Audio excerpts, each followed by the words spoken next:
Hello, in England, doing some more art books. These two books here, we'll call them number 20 and 21, sorry, 21 and 22, are modern. This is a brand new book, brand new off the shelf.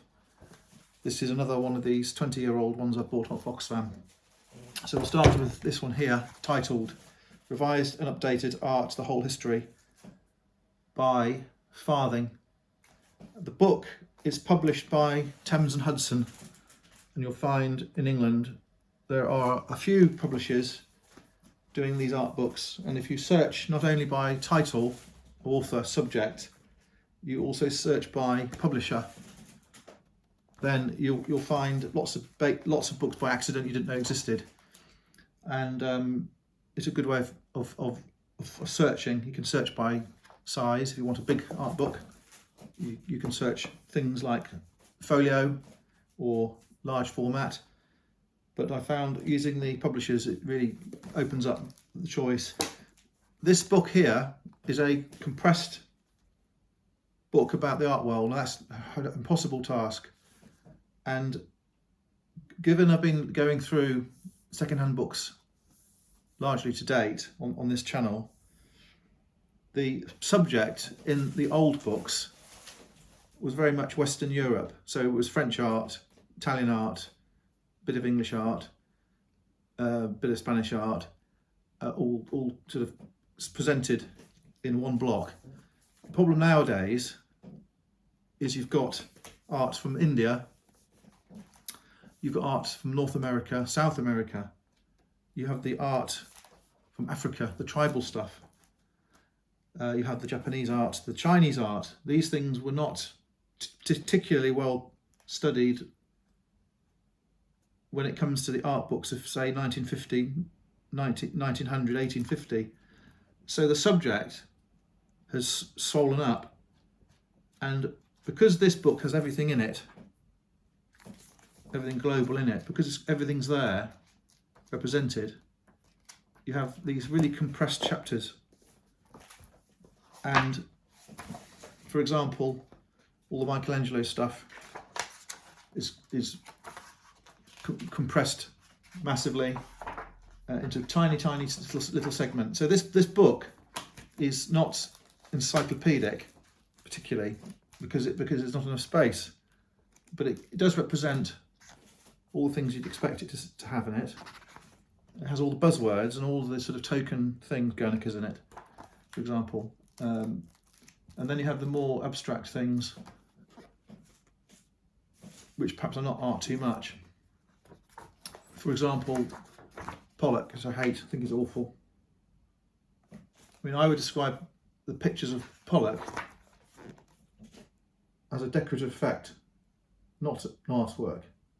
So it's painted flat on a canvas, and he splatters the paint, and he uses the paint he's got lying around, because his workshop's still there, and he trims and cuts bits out of the canvas that look nice. So it's not necessarily the whole part of the canvas he painted. And after he's painted it, he'll pick a name for it. So I think it's rubbish. Rothko, perhaps more careful.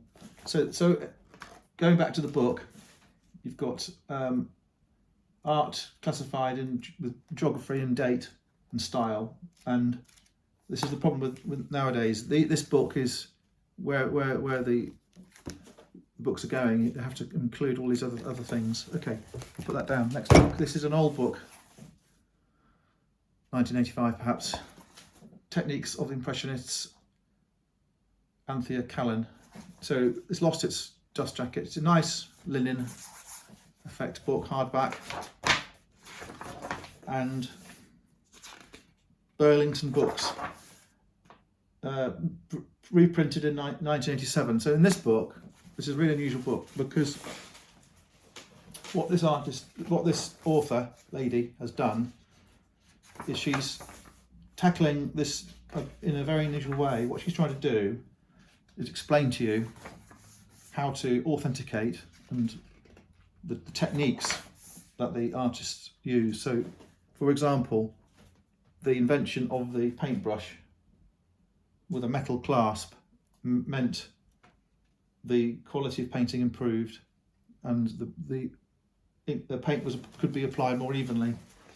And it talks about the portability of paint and how the invention of the tube of paint meant that artists could travel with oil paints.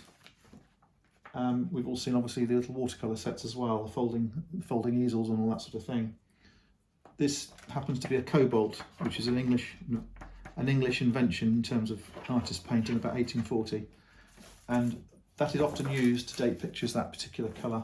So this talks about paintbrushes and paint. It then talks about origins and styles of art, and then quite rapidly it goes into the anatomy of what colours the artist used. So Gustave Courbet used these colours, and they're numbered and described, and there are comments about how he applied it, and there are things you can look for. So for example, it says knife applied colour, hog's hair brush marks, a red earth signature, colour dabbed on with a rag, opaque knife applied highlights.